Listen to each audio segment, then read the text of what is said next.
பாரதிய ஜனதாவின் வாய்ஸில் எடப்பாடி பழனிசாமி பேச வேண்டிய அவசியமில்லை என்று பாஜக மாநில தலைவர் நயினார் நாகேந்திரன் தெரிவித்துள்ளார். முதலமைச்சருக்கு இப்போதான் என்ன பேசுறதுன்னே தெரியல. மாண்புமிகு முன்னாள் முதலமைச்சர் அண்ணன் பழனிசாமி அவர்கள் பேச வேண்டிய கருத்தை தான் பேசியிருக்காங்க. இதில் பாரதிய ஜனதா கட்சியினுடைய கூட்டணி தோழமையில் நாங்கள் இருக்கோம். இதில் அவருக்கு டம்மி வாய்ஸாக இருக்க வேண்டிய அவசியம் ஒன்றும் இல்லை. மேய்ச்சல் நிலம் எங்கள் உரிமை எனும் தலைப்பில் நாம் தமிழர் கட்சியின் உழவர் பாசறை சார்பில் சீமான் தலைமையில் ஆடு மாடுகள் மாநாடு இன்று மாலை நடைபெறுகிறது. இதற்காக ஆடு மாடுகள் கொண்டுவரப்பட்டுள்ள நிலையில் அது குறித்த கூடுதல் விவரங்களோடு செய்தியாளர் சிவா இணைந்திருக்கிறார். அவரிடம் பேசலாம். சிவா, இப்போ இந்த மாநாட்டிற்காக என்னென்ன ஏற்பாடுகள் செய்யப்பட்டு தயார் நிலையில இருக்கு? நிச்சயமாக காயத்ரி, அதாவது நாம் தமிழர் கட்சி உழவர் பாசறை நடத்தும் மேய்ச்சல் நிலம் எங்கள் உரிமை என்ற தலைப்பில் இன்று ஆடு மாடுகளின் மாநாடு மதுரை விராதனூரில் நடைபெறுகிறது. இன்று மாலை 6 மணி அளவில் நாம் தமிழர் கட்சி ஒருங்கிணைப்பாளர் சீமான் இந்த மாநாட்டில் கலந்து கொண்டு உரிமை உரையாற்றுவதாக தொண்டர்கள் தெரிவித்துள்ளனர். இந்த நிகழ்ச்சிக்காக கிட்டத்தட்ட ஒரு 1000 நாட்டு மாடுகள் இந்த மாநாட்டிற்காக அழைத்து வரப்பட்டுள்ளது. அதாவது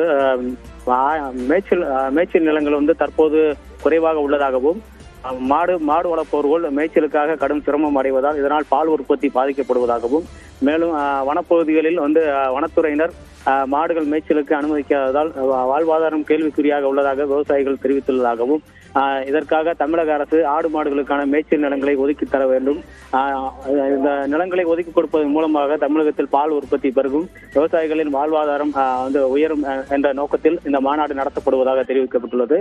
நாம் தமிழர் கட்சி ஒருங்கிணைப்பாளர் சீமான் மாலை 6 மணி அளவில் மேடையில் ஏறி உறுதிமொழி ஏற்ற பின்பு தீர்மானங்கள் வாசிக்கப்பட்டு அதன் பிறகு 1 மணி நேரம் தொடர் உரையாற்ற உள்ளதாக நாம் தமிழர் கட்சி தெரிவித்துள்ளனர்.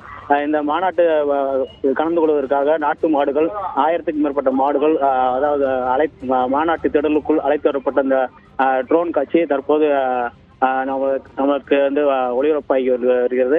இந்த மாடுகள் மாநாட்டு திடலுக்குள் செல்லும் இந்த கண்கொள்ளா காட்சியாக இந்த காட்சியை தொண்டர்கள் பார்த்து வருகிறார்கள். தொடர்ந்து இன்று மாலை நடைபெறும் இந்த மாநாட்டின் மூலம் தமிழக அரசுக்கு மேய்ச்சல் நிலம் தமிழகத்தில் அதிகமான இடங்கள் ஒதுக்கி தர வேண்டும் என்ற ஒரு கோரிக்கையுடன் இந்த மாநாடு நடத்தப்படுவதாக தெரிவித்துள்ளனர். காயத்ரி. சிவகுமார், இப்போ இந்த மாநாட்டை ஒட்டி தொண்டர்களோட வருகை எப்படி இருக்கிறது? காவல்துறை தரப்பிலிருந்து என்ன பாதுகாப்பு ஏற்பாடு செய்யப்பட்டிருக்கு? அந்த பகுதியில போக்குவரத்து மாற்றம் தேவைப்படுதா? அதான் நிச்சயமா காயத்ரி, இது அதாவது விராதனூர் சாலையிலிருந்து ஒரு 3 கிலோமீட்டர் தள்ளி ஒரு காட்டுப்பகுதிக்குள் இந்த மாநாடு நடத்தப்படுகிறது. குறிப்பாக 1000கணக்கான மாடுகளுக்கான அமைப்புகள் மட்டும் ஏற்படுத்தப்பட்டு மேடையின் முன்பு ஒரு 200 தொண்டர்களும் மாடுகளுக்கு பின்னால் LED திரையில் அமர்ந்து பார்க்கக்கூடிய வகையில் ஒரு 500க்கும் மேற்பட்ட தொண்டர்கள் அமர்ந்து பார்க்குமாறு ஏற்பாடுகள் செய்யப்பட்டுள்ளது. இந்த மாநாட்டுக்காக 100க்கும் மேற்பட்ட போலீசார் பகுதியில் பாதுகாப்பு பணியில் ஈடுபட்டுள்ளனர். மாடுகள் வெளியேறாமல் இருப்பதற்காக 2 அடுக்கு பாதுகாப்பு போட்டு அந்த பட்டிக்குள் மாடுகள் அடைக்கப்பட்டுள்ளன. காயத்ரி. நன்றி சிவகுமார். கூடுதல் தகவல்களுக்காக மீண்டும் இணையலாம்.